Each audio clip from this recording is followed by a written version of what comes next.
మిత్రులారా, మనకు ఈ group 1 notification Telangana public service commission group 1లో ప్రిలిమ్స్ ఎగ్జామ్ అటెండ్ అయిన వాళ్ళకి ముఖ్యంగా మొన్ననే మనకు ఈ స్పోర్ట్స్ కోటా మీద ఒక జడ్జిమెంట్ రావడం జరిగింది. ఆ స్పోర్ట్స్ కోటా లోపల ఫామ్ 1, ఫామ్ 2, ఫామ్ 3, ఫామ్ 4 ఇట్లా 4 రకాలుగా స్పోర్ట్స్ కోటా రిజర్వేషన్ కోసం సర్టిఫికెట్స్ ఇస్తారు. ఆ సర్టిఫికెట్స్లలో పిటిషనర్స్ కొంతమంది దాదాపుగా 7 మెంబర్స్ ఎవరైతే ప్రిలిమ్స్ రాసి ఉన్నారో వాళ్ళు వివిధ కేటగిరీలకు సంబంధించిన వాళ్ళు స్పోర్ట్స్ కోటాలో వాళ్ళకు ఫామ్ 2 సర్టిఫికేట్ ఉంది. మనకు గ్రూప్ 1లో ఏం చేసిందంటే ఓన్లీ ఫామ్ 1 సర్టిఫికేట్ అంటే ఒలింపిక్స్ కానీ ఇంటర్నేషనల్ లెవెల్లో పార్టిసిపేట్ చేసిన వాళ్ళకి మాత్రమే కన్సిడర్ చేయడం జరిగింది మెయిన్స్ ఎగ్జామ్ కోసము. వాళ్ళు కూడా వాళ్ళకు మాత్రమే అని చెప్పడం జరిగింది. అయితే ఎవరైతే అక్కడ మిగిలిపోయిన 1:50 రేషియోలో అంటే స్పోర్ట్స్ కోటా లోపల 4 పోస్టులను నోటిఫై చేయడం జరిగింది. అంటే 200 మంది స్పోర్ట్స్ పర్సన్స్ని మెయిన్స్ ఎగ్జామ్స్కి పిలవాల్సి ఉంది. దాని లోపల గ్రూప్ 2 ఉన్న అది ఫామ్ 2 ఉన్న క్యాండిడేట్స్ సర్టిఫికెట్స్ ఉన్న క్యాండిడేట్స్ కూడా మెయిన్స్ ఎగ్జామ్ అవకాశం ఇవ్వాలని చెప్పి వాళ్ళు గౌరవ హైకోర్టును సంప్రదించడం జరిగింది. హైకోర్టు ఇంటరిమ్ ఆర్డర్ మధ్యంతర ఉత్తర్వులు ఇస్తూ ఎవరైతే పిటిషనర్స్ 7 ఉన్నారో వాళ్ళకు మెయిన్స్ ఎగ్జామ్ రాయడానికి అవకాశం ఇస్తూ వారి యొక్క రిజల్ట్ను మాత్రము ఈ ఫైనల్ జడ్జిమెంట్ వచ్చేంత వరకు హోల్డ్లో పెట్టాలని చెప్పేసి ఇంటరిమ్ ఆర్డర్ ఇవ్వడం జరిగింది. దాని మీద పబ్లిక్ సర్వీస్ కమిషన్ ఇంకా నిర్ణయం తీసుకోవాల్సి ఉంది. ఇదే క్రమం లోపల మొత్తానికి మనకు ఈ పబ్లిక్ సర్వీస్ కమిషన్ ఈ గ్రూప్ 1 మెయిన్స్ ఎగ్జామ్ సంబంధించి ప్రధానంగా ఒక 4 అంశాలపైన మన కోర్టులో పిటిషన్ వేయడం జరిగింది. ఒక పిటిషనరు ఏ అంశాలంటే నోటిఫికేషన్ క్యాన్సిల్ చేసేదాన్ని ఛాలెంజ్ చేశారు. ఎందుకంటే 2022లో నోటిఫికేషన్ క్యాన్సిల్ చేయడం జరిగింది, దాన్ని ఛాలెంజ్ చేశారు. అదేవిధంగా మొన్న జరిగినటువంటి లేటెస్ట్ జరిగిన ప్రిలిమ్స్ ఎగ్జామ్లో దాదాపు 14 క్వశ్చన్ల మీద ఆబ్జెక్షన్స్ రైజ్ చేశారు. దాని మీద వారికి న్యాయం జరగలేదని ఒకటి. మూడవది GOMS నెంబర్ 29 మన గతంలో ఈ ప్రిలిమ్స్ నుంచి మెయిన్స్కి ఎగ్జామ్కి అభ్యర్థులను ఎంపిక చేయడానికి 1:50 రేషియో అంటే ఓపెన్ కేటగిరీ అదేవిధంగా రిజర్వేషన్ వైజ్గా 1:50ని ఎంపిక చేసేవాళ్ళు. మరి దాన్ని సవరిస్తూ GOMS నెంబర్ 29 ఇవ్వడం జరిగింది. ఆ GO 55ను అమెండ్మెంట్ చేస్తూ దాన్ని ఛాలెంజ్ చేసి ఇంకొకటి ST రిజర్వేషన్ 6% to 10% పెంచడం జరిగింది. ఇక్కడ పిటిషన్ యొక్క ఆబ్జెక్షన్ ఏంటంటే మనకు 2022లో ఇచ్చిన గ్రూప్ 1 నోటిఫికేషన్లో 503 పోస్టులు పెట్టిండ్రు.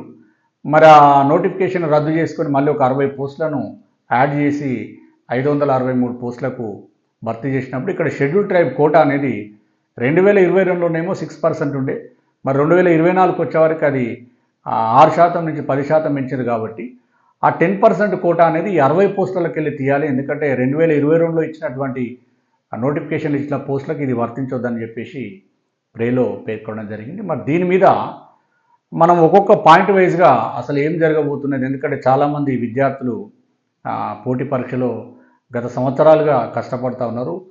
మరి గ్రూప్ 1 మెయిన్స్ ఎగ్జామ్ జరుగుతుందా లేదా సార్, ఇన్ని లీగల్ కాంప్లికేషన్స్ ఉన్నాయి కదా అని చాలామంది మెసేజ్ చేయడం, ఫోన్ చేయడం జరుగుతుంది. ఈ క్రమంలో నేను అభ్యర్థులకు చెప్పేది ఏంటంటే ఏది ఏమైనా ఎగ్జామ్ అయితే ఉంటుందనే ప్రిపేర్ కాండి. ఎందుకంటే ఖచ్చితంగా షెడ్యూల్ అయిపోయినది కాబట్టి ఉండే అవకాశం ఉంది, మీరు ప్రిపేర్ కాండి. ఎందుకంటే ఇట్లాంటి అంటే ఎగ్జామ్ పోస్ట్ పోన్ చేస్తుందంటే కొందరికి ఇబ్బంది కలగవచ్చు, పోస్ట్ పోన్ కాదు అంటే ఇంకా కొందరికి ఇబ్బంది కలగవచ్చు. నేను చెప్పేటి కొంతమందికి ఇబ్బంది ఉన్నప్పటికీ కొంత వాస్తవాలను మనము డిస్కస్ చేసే ప్రయత్నం చేద్దాం. అట్లా అని చెప్పి నేను చెప్పింది ఫైనల్ కాదు. మీరు కూడా నోటిఫికేషన్లు జడ్జిమెంట్లు రెగ్యులర్గా ఫాలో అవుతున్నారు. అదే క్రమం లోపల ఇప్పుడు లేటెస్ట్గా ఈ 4 అంశాల మీద ఒక పిటిషన్ నంబరు 21239/2024 అంశం లోపల గౌరవ పబ్లిక్ సర్వీస్ కమిషన్ అఫిడవిట్ దాఖలు చేయడం జరిగింది. అంటే ఈ అంశాలు ఏంటి, అసలు ఈ అంశాల మీద ఏ విధంగా కౌంటరేషన్ అనే దాని మీద మనం కొంత విశ్లేషించుకునే ప్రయత్నం చేద్దాం. మొదట ఈ క్యాన్సిలేషన్ ఆఫ్ ఎగ్జామ్ నోటిఫికేషన్ అంటే ఇక్కడ పిటిషనర్ చెప్తున్నది ఏంటంటే ఎగ్జామ్నే క్యాన్సిల్ చేసింది గౌరవ హైకోర్టు, కానీ మీకు నోటిఫికేషన్ క్యాన్సిల్ చేయలేదు కాబట్టి అదే నోటిఫికేషన్ కంటిన్యూ చేస్తే బాగుండేది వాళ్ళ యొక్క అభ్యంతరం. అయితే దీని మీద ఈ గతంలో మనం చూసినాము బీఆర్ఎస్ ప్రభుత్వం ఉండే, ఆ బీఆర్ఎస్ ప్రభుత్వంలో ఏ విధంగా నియామకాలు జరిగినాయి ఈ కథ అనేది మనకు తెలిసిన విషయమే. గందరగోళమైన పరిస్థితులలో మరి ఎట్టకేలకు ప్రజలు మరి నిరుద్యోగులంతా ఆ ప్రభుత్వం మీద నిరాసక్తి అసంతృప్తి వచ్చేసి మళ్ళీ కొత్తగా కాంగ్రెస్ ప్రభుత్వాన్ని అధికారంలోకి తీసుకురావడం జరిగింది. నిజంగా కొత్తగా ఏర్పడినటువంటి కాంగ్రెస్ ప్రభుత్వానికి గౌరవ ముఖ్యమంత్రి గారు కానీ మంత్రివర్గ మంత్రులకు కానీ వీళ్ళకు ఇది ఒక పెద్ద టాస్క్ అయిపోయింది. ఎందుకంటే అప్పటికే అన్ని రిక్రూట్మెంట్లు హోల్డ్ అయిపోయినాయి. ఎందుకంటే గ్రూప్ 1 పేపర్ లీక్ అవ్వడము, ఇతర పేపర్ లీక్ అయిపోవడము, అసలు ఇది ఒక నేషనల్ ఇష్యూగా జరిగింది. మరి వాటన్నిటిని అధిగమించాలంటే ఇమ్మీడియట్గా ప్రభుత్వం ఏర్పడిన తర్వాత కమిషన్ చైర్మన్ మారాలి, సభ్యులను మార్చాలి ఇవనంటే ఇప్పుడు ఇది కాన్స్టిట్యూషనల్ బాడీ, ప్రభుత్వము తీసివేసే పరిస్థితి లేదు. వాళ్ళకై వాళ్ళు రిజైన్ చేస్తే తప్ప ప్రభుత్వానికి తీసివేసే అధికారం లేదు. అది ఇంపీచ్మెంట్ అనేది చాలా కష్టమైనటువంటి విషయం. సరే, ఏదేమైనా ప్రభుత్వము సీరియస్గా తీసుకొని మళ్ళీ కొత్తగా గౌరవ చైర్మన్ గారు కానీ మెంబర్స్ని కానీ ఏర్పాటు చేయడం, మరి గతంలో ఉన్నటువంటి లీగల్ సమస్యలు ఏందనేది ప్రభుత్వంలో ఒక చర్చ జరిగినప్పుడు ఈ న్యాయపరమైనటువంటి సమస్యలను తొలగించే క్రమం లోపలనే మనకు ఉమెన్ హారిజాంటల్ రిజర్వేషన్ సంబంధించి సెటిల్ చేసిండ్రు. అదేవిధంగా ఈ గ్రూప్ 1 ప్రిలిమ్స్ నుంచి మెయిన్స్ ఎగ్జామ్ కోసము 1:50 రేషియోలో 55 జీవో ఉండేది. ఆ జీవో 55 ఏం చెప్తుందంటే ఓపెన్ కేటగిరీ పోస్టులు ఇంటూ 50 మంది, ఇది మరి మల్టీజోన్ 1 మల్టీజోన్ 2. తర్వాత రిజర్వేషన్ వైజ్గా ఎస్సీ ఎస్టీ బీసీ ఏబిసిడీలు అంతా గ్రూప్ వైజ్గా కూడా 1:50 మెయిన్స్ ఎగ్జామ్కి అర్హత ఇచ్చేవారు. సరే, అప్పటికే ఆ జీవో 55 కూడా ఛాలెంజ్ చేసి కేసులు పెండింగ్ ఉండే హైకోర్టులో. మరి అది కూడా ఏమైనా ఇబ్బంది అవుతుందనే ఉద్దేశంగా, ఒక మంచి ఉద్దేశంతో, ఎందుకంటే చాలామంది నిరుద్యోగులు 1:100 పిలవాలని కూడా డిమాండ్ చేస్తూ ఉండేది. సరే, కొంత అంటే గతంలో ఉమ్మడి రాష్ట్రంలో public service commission, AP public service commission వాళ్ళు ఇచ్చినటువంటి ప్రొసీజర్ ఏంది, నోటిఫైడ్ వేకెన్సీస్ ఇంటూ 50 మందిని పిలిచేవాళ్ళు. దాంట్లోపల reservation candidates SC ST BC వాళ్ళు 1:50 ఉన్నట్లయితే అదే ఫైనల్. ఒకవేళ ఏదైనా కేటగిరీ తక్కువ ఉన్నట్లయితే ఇంకా కొంతమంది ఆ కేటగిరీకి సంబంధించిన వాళ్ళని ఎంత షార్ట్ ఫాల్ ఉందో అంతమందిని మెయిన్స్ ఎగ్జామ్కి అర్హతగా ప్రకటించేవాళ్ళు. అయితే దీంట్లో ఈ జియో 29 ఎందుకు తీసుకొచ్చినట్టే అట్లా కొంత ఎక్కువ మెంబర్స్కి న్యాయం జరగాలి, లేదంటే మెయిన్స్ ఎగ్జామ్ అవకాశం రావాలని ఒక మంచి ఉద్దేశంతో ఇచ్చిందని మనం భావించాలి. దీంట్లో ఓపెన్ కేటగిరీ వాళ్ళు, తర్వాత బీసీబీ కానీ బీసీడీ వాళ్ళు ఎక్కువ అభ్యర్థులు కొంత మెయిన్స్ ఎగ్జామ్ రాయడానికి అవకాశం వచ్చింది. కానీ మళ్ళీ రిజర్వేషన్ వైజ్గా 1:50 చూసి ఎక్కడైతే షార్ట్ ఫాల్ ఉందో వాళ్ళని కూడా కలిపే గౌరవ కమిషను మెయిన్స్ ఎగ్జామ్ రిజల్ట్స్ అంటే ప్రిలిమ్స్ రిజల్ట్స్ని ప్రకటిస్తూ మెయిన్స్కి అవకాశం దాదాపు ఒక 30,000 మందిని, ఎందుకంటే పోస్టులు కూడా పెంచి ఇప్పుడు ఈ నోటిఫికేషన్ క్యాన్సలేషన్ విషయానికి వస్తే ఏముంది, నోటిఫికేషన్ క్యాన్సల్ అంత గందరగోళమైన పరిస్థితి కాబట్టి నోటిఫికేషన్ క్యాన్సిల్ చేసి ఇంకా కొన్ని పోస్టులని యాడ్ చేసి ఇవ్వడం జరిగింది. అది మరి కొంతమంది అప్పటికే కొంతమందికి అవకాశం పెరిగిపోయింది, నూతనంగా అభ్యర్థులు పోటీలోకి వచ్చింది కదా సార్ అని కొంతమంది అనొచ్చు. మరి నిజంగా కూడా కొన్ని ఇట్లాంటి ప్రభుత్వ నిర్ణయాలు కొందరికి బాధ కలిగించే విధంగా ఉన్నప్పటికీ మరి ప్రభుత్వం ఏదైతే న్యాయపరంగా నిలబడుతుందో, ఎందుకంటే కొత్తగా కాంగ్రెస్ ప్రభుత్వం ఏర్పడ్డది కాబట్టి ఈ మంచి క్రెడిట్ అంటే గ్రూప్ 1ని మంచిగా సజావుగా నిర్వహిస్తున్నాము, లేకపోతే ఇతరత్ర నోటిఫికేషన్లు పూర్తి స్థాయిలో భర్తీ చేస్తున్నాము, న్యాయ వివాదాలు లేకుండా చేస్తున్నామని వాళ్ళకి పేరు రావాలని ప్రభుత్వం కొన్ని నిర్ణయాలు తీసుకుంటుంది. ఆ నిర్ణయం తీసుకునే అధికారం కూడా ప్రభుత్వానికి ఉన్నది. అయితే అది క్యాన్సలేషన్ ఆఫ్ నోటిఫికేషన్, ఇదే జియో 29 పరిస్థితి. అది తర్వాత ఈ క్వశ్చన్ మార్క్స్, ఈ కీ మీద ఆబ్జెక్షన్స్ నోటిఫికేషన్లో చెప్పిన విధంగా ఆబ్జెక్షన్స్ రైజ్ చేసిన అభ్యర్థులు ఆబ్జెక్షన్ తీసుకున్నారు. ఆ ఆబ్జెక్షన్స్ ఉన్నా కూడా కమిషన్ ఏం చేస్తుంది, ఒక ఎక్స్పర్ట్ కమిటీకి వేస్తుంది. ఎక్స్పర్ట్ కమిటీని వేసి ఎక్స్పర్ట్ కమిటీకి రెఫర్ చేస్తుంది. ఇగో ఇన్ని క్వశ్చన్ల మీద ఇన్ని ఆబ్జెక్షన్స్ వచ్చినాయంటే దాన్ని స్క్రూటినీ చేసి ఆ కీ తప్పుందా, క్వశ్చనే తప్పుందా, ఆన్సర్ తప్పుందా, లేకపోతే చేంజ్ ఆఫ్ ఆన్సర్ అయిందనేది ఆ కమిషన్ రికమెండేషన్స్ మీదనే మన గౌరవ కమిషన్ మళ్ళీ ఫైనల్ కీని కూడా ఇవ్వడం జరిగింది. అయితే చాలామంది స్టూడెంట్లు ఏంటంటే దాంట్లో కూడా తప్పులు ఉన్నాయి సార్ అని చెప్తా ఉన్నారు. మరి ఏది ఏమైనా ఇట్లా నియామకాలు జరిగేటప్పుడు ఏమవుతుంది, ప్రొసీజర్ ప్రకారం వెళ్తారు. దాన్ని ఇంకా అసలు ఏది కరెక్ట్ ఏది నిజం అనేది ఎక్స్పర్ట్ కమిటీకి అధికారం ఉంటుంది, ఏం చేయాలనేది. వాళ్ళు ఎక్స్పర్ట్స్ కాబట్టి వాళ్ళు ఏది చెప్తే గదే ఫైనల్ ఉండే అవకాశం ఉంది. నిజంగా ఫైనల్కి అప్పుడే కనుక కరెక్ట్గా అపోజ్ చేసి కనుక మనం హైకోర్టులో చెప్పినట్లయితే ఆ గౌరవ హైకోర్టు కూడా ఏం చెప్తుంది, నోటిఫికేషన్ ప్రకారంగా ఎక్స్పర్ట్ కమిటీ ఫైనల్ కాబట్టి ఎక్స్పర్ట్ కమిటీనే కోర్టు కూడా ఆమోదించే అవకాశం ఉంటుంది. అట్లా చాలా కేసులలో జరిగింది. లేదు ఇంకా కొంత క్లారిటీ కావాలంటే ఇంకొక ఎక్స్పర్ట్ కమిటీ చేస్తారు. అంతేగాని ఇప్పుడు 1:50 రిజల్ట్స్ కూడా ఇవ్వడం జరిగింది కాబట్టి మరి 14 క్వశ్చన్స్ మీద అది పరిస్థితి. మరి ఎస్టీ కోటాకు సంబంధించి పిటిషనర్ చెప్తున్న వాదన కరెక్టే.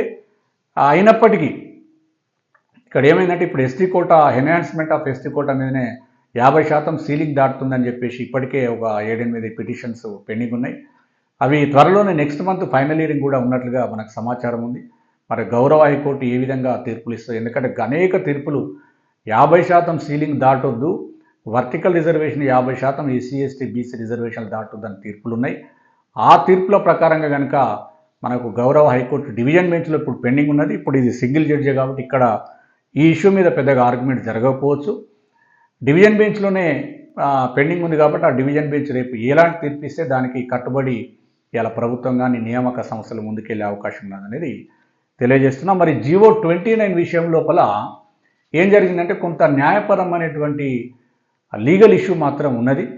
వాళ్ళు పిటిషనర్స్ ఏం చెప్తున్నారంటే రిజర్వేషన్ క్యాండిడేట్స్ మేము, మరి ఎస్సీ ఎస్టీ బీసీలకు జనరల్ కేటగిరీలో కవర్ అయినది కదా, నోటిఫైడ్ వేకెన్సీస్ 563 ఇంటూ 50%, అంటే ఎంతమంది వస్తే అంతమందిలో ఎస్సీ ఎస్టీ బీసీలను ఓపెన్లో అంటే అవన్నీ ఓపెన్గా చూసుకున్నారు కాబట్టి అందులో కవర్ అయిన తర్వాత మళ్ళీ మా రిజర్వేషన్ అభ్యర్థులకు ఇంకొక 1:50 పిలవాల్సింది అనేది వాళ్ళ వాదన. నిజంగా కూడా ఇలాంటి సర్వీస్ మ్యాటర్స్ కానీ రిక్రూట్మెంట్లలో ఒకే అంశం మీద 2-3 రకాల తీర్పులు కూడా సుప్రీంకోర్టులో మనం చూస్తున్నాము.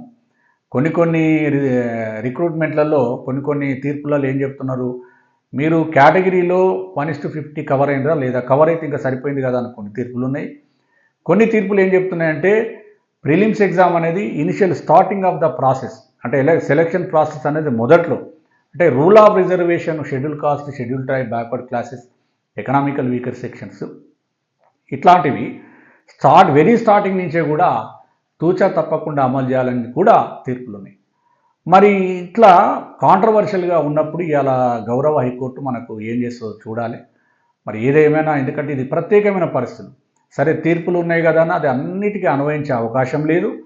అది లా ఆఫ్ ఇంటర్ప్రిటేషన్ అనేది బెంచ్ టు బెంచ్ మారుతుంది, సింగిల్ జడ్జి నుంచి సింగిల్ జడ్జికి మారే అవకాశం ఉన్నది. ఇప్పుడు ఎందుకంటే ప్రత్యేకమైన పరిస్థితులు, గ్రూప్ 1 ఏంటంటే అసలు 2 సార్లు ఎగ్జామ్ రాసిండ్రు, ఇప్పుడు అభ్యర్థులంతా పాపము 2 సార్లు ప్రిలిమ్స్ రాసిండ్రు, మళ్ళీ 3వ సారి కూడా రాసిండ్రు, మళ్ళీ ఇది ముందుకెళ్తలేదని కూడా బాధలో ఉన్నారు.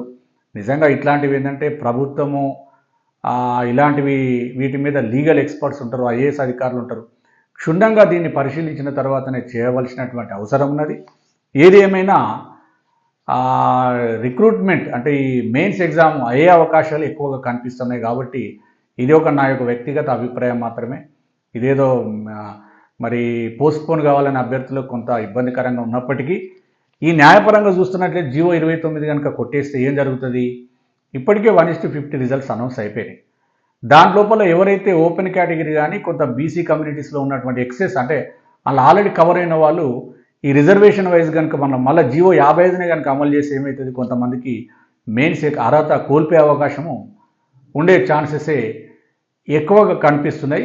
ఏదో కొద్ది మందికి మళ్ళీ ఎస్సీ ఎస్టీ బీసీఏలో కానీ లేకపోతే షెడ్యూల్ ట్రైబ్, షెడ్యూల్ కాస్ట్లో కూడా కొంతమందికి మెయిన్స్కి అవకాశం వచ్చేది ఉంది, కానీ మళ్ళీ దానికి ప్రపోర్షనేట్గా కొంతమందికి అర్హత కోల్పోయే అవకాశం ఉంది.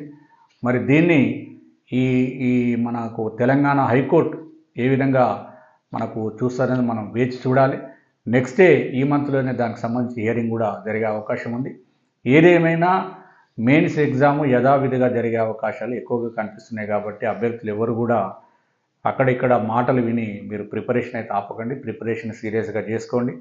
మరి ఈ విధంగా ఇప్పుడు గౌరవ కమిషన్, పబ్లిక్ సర్వీస్ కమిషన్ ఈ విధంగా అఫిడవిట్ వేయడం జరిగింది. ఈ అఫిడవిట్ 4 అంశాల మీద కూడా ఈ క్యాన్సిలేషన్ ఆఫ్ ఎగ్జామినేషన్ ఎందుకు క్యాన్సిల్ చేసిందో దాని యొక్క కారణాలు ఏందని కూడా చెప్పడం జరిగింది. 14 క్వశ్చన్లకు సంబంధించి ఆ క్వశ్చన్ల వివరాలను ఎక్స్పర్ట్ కమిటీకి పంపడం, ఎక్స్పర్ట్ కమిటీ రిపోర్ట్ వచ్చిన తర్వాత ప్రిలిమినరీకి తర్వాత ఫైనల్కి ఇచ్చిన తర్వాతనే 1:50 రిజల్ట్స్ మెయిన్స్ రిజల్ట్స్ ఇవ్వడం జరిగింది.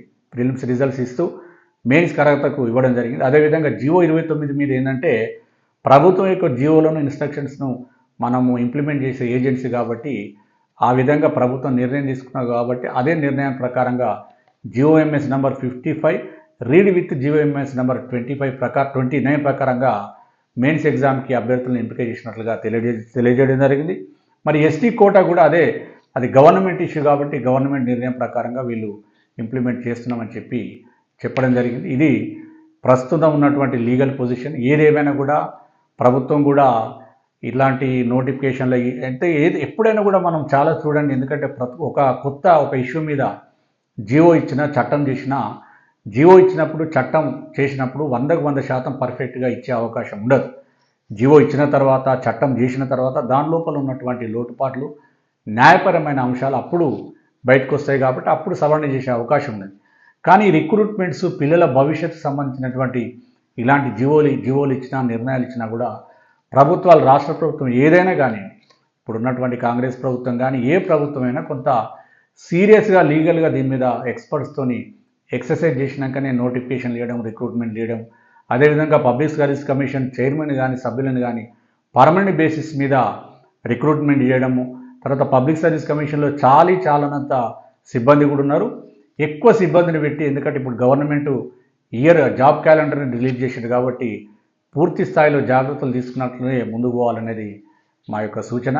మరి ఇది గవర్నమెంట్ గ్రూప్ 1 నోటిఫికేషన్ మీద ఉన్న ఈ 4 అంశాలకు సంబంధించి మల్టిపుల్ ఇష్యూస్ సంబంధించి ఒక రిట్ పిటిషన్ పడింది. ఆ రిట్ పిటిషన్లో ఈ విధంగా మనకు పబ్లిక్ సర్వీస్ కమిషన్ అఫిడవిట్ వేయడం జరిగింది. మరి రేపు కోర్టులో ఏ విధంగా నిర్ణయం తీసుకుంటారనేది మనం వేచి చూడాలి.